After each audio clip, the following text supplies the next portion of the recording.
अब आपको दिखाते हैं कि कैसे ओवैसी की पार्टी ने महागठबंधन के वोट बैंक में सेंधमारी की और खासकर जो तीसरा चरण था जहां पर सीमांचल के सीटों पे जो चुनाव हुए थे उसमें जो ओवैसी की जो पार्टी है उसने आरजेडी के वोट काटे और यही रहा कि उनके 5 सीटें आ गई और इसका फायदा भी एनडीए को मिला। किस तरह से मिला हमको ग्राफिक्स के जरिए आपको बताते हैं।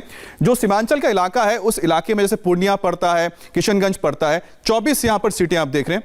तो ये जो 24 सीटें हैं यहां पर जो मुस्लिम वोटर्स की तादाद है काफी ज्यादा है, कुछ जगहों पर 60% है, 70% तक चला जाता है और 5 सीटों पर यहां पर AIMIM यानी कि असदुद्दीन ओवैसी की पार्टी ने जीत हासिल की है। महागठबंधन के जो वोट बैंक है यहां पर सेंधमारी की है ओवैसी ने, जिसका फायदा ओवैसी ने भी लिया है और इसका फायदा बीजेपी को भी गया है क्योंकि वोट का पोलराइजेशन हुआ है इन 24 सीटों पे। लेकिन बड़ी बात जो उन्होंने इस वक्त हमारे साथ इंटरव्यू में कही है वो ये है कि उनकी नजर मुर्शिदाबाद और मालदा में है। ये बंगाल के वो इलाके आते हैं जहां पर मुस्लिम जो वोटर्स है उनकी तादाद भी करीब करीब 50% चली जाती है कुछ सीटों पर। और ऐसे में अगर वो सोच रहे हैं क्योंकि सटे हुए इलाके सीमांचल से जहां पर उनको ये कामयाबी मिली है तो ये बंगाल में ओवैसी की एंट्री के संकेत हैं जो इस वक्त उन्होंने इंडिया टीवी पर दिया है।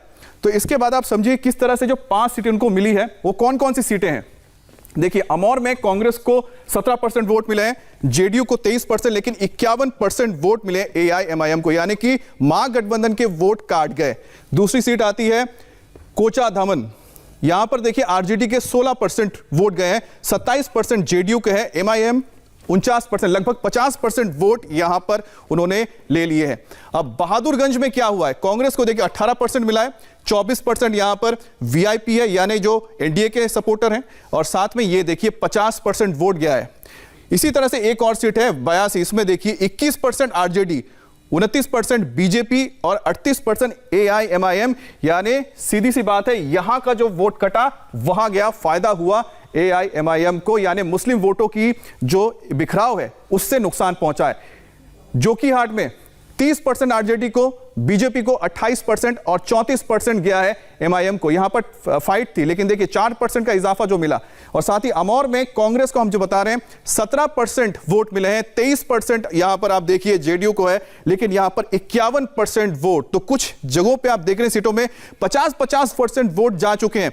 ये एक और सीट आ गई है अमौर का, आप देखते हैं सबसे इंटरेस्टिंग है 51% वोट जाने का मतलब आप समझिए कि किस तरह से AIMIM ने जो मुस्लिम वोटर्स है यहां को पूरी तरह से कंसोलिडेशन करके अपने खेमे में लेके आए और 5 सीटें निकाली है। 19 सीटों पे चुनाव लड़ा था, तो आप सोचिए कि इनका जो स्ट्राइक रेट है कितना बेहतरीन रहा है अगर दूसरे पार्टियों से मुकाबला किया जाता है। तो यह बताता है कि जो सीमांचल का जो मुस्लिम बहुल इलाका है वहां पर किस तरह से सेंधमारी की है यहां पर ओवैसी ने, और साथ ही साथ उन्होंने संकेत दे दिए हैं कि वो किस तरह से बंगाल के ऊपर भी उनके नजर है। बिहार में चौथी बार नीतीश कुमार मुख्यमंत्री बनने जा रहे हैं, लेकिन बीजेपी दफ्तर के बाहर कुछ कार्यकर्ता ऐसे भी मिले हैं जिन्होंने कहा कि अब की बार बीजेपी का सीएम होना चाहिए। यह सवाल इंडिया टीवी के संवाददाता आनंद पांडे ने गिरिराज सिंह से भी पूछा, उन्होंने क्या कहा आप सुनिए। बीजेपी के वरिष्ठ नेता और केंद्रीय मंत्री गिरिराज सिंह हमारे साथ हैं। सर, सबसे पहले एनडीए की जीत के लिए आपको बधाई। लेकिन आरजेडी जो है ऐसा लग रहा है कि हार को पचा नहीं पा रही है। कल से उनके नेता लगातार ये कह रहे हैं कि धांधली की गई है।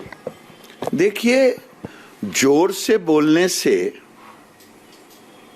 लोगों में बातें नहीं जाती है, ऐसी नहीं। वो जीते कहां है जो धांधली हुई है। जो आरजेडी नीतीश कुमार को कह रहे थे ये थक गए हैं, आज तो मुझे लग रहा है कि बिहार की जनता ने जो घृणा की राजनीति दौर शुरू किया था, उन्होंने काले बाल, गोरे बाल, भूरे बाल, बाबू साहब, उस दौड़ को इन्हें थका दिया।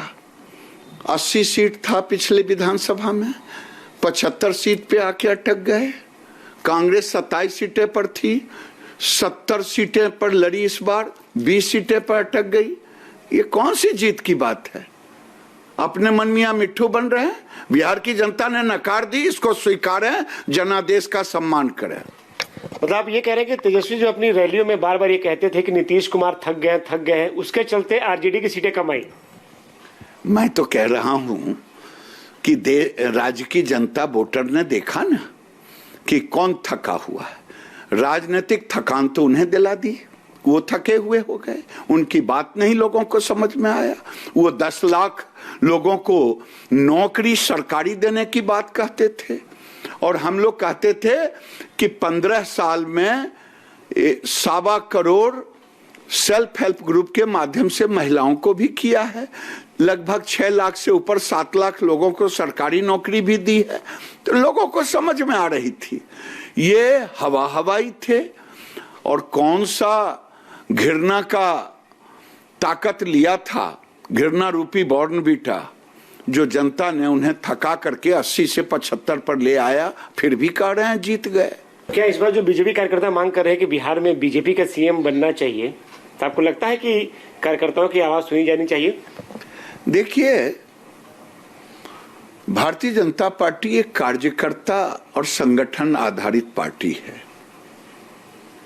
क्या 2005 में हमने तय किया था कि हम लोग गठबंधन करेंगे? पार्टी के शीर्ष नेताओं ने तय किया था। जब हम अलग हुए तो परिस्थितियों के कारण अलग हुए, फिर हम साथ हुए तो परिस्थितियों के कारण हुए।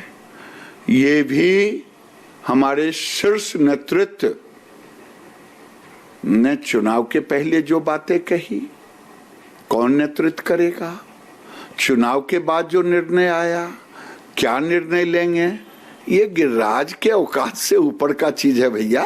इस पर रहने दें शीर्ष नेतृत्व के ऊपर।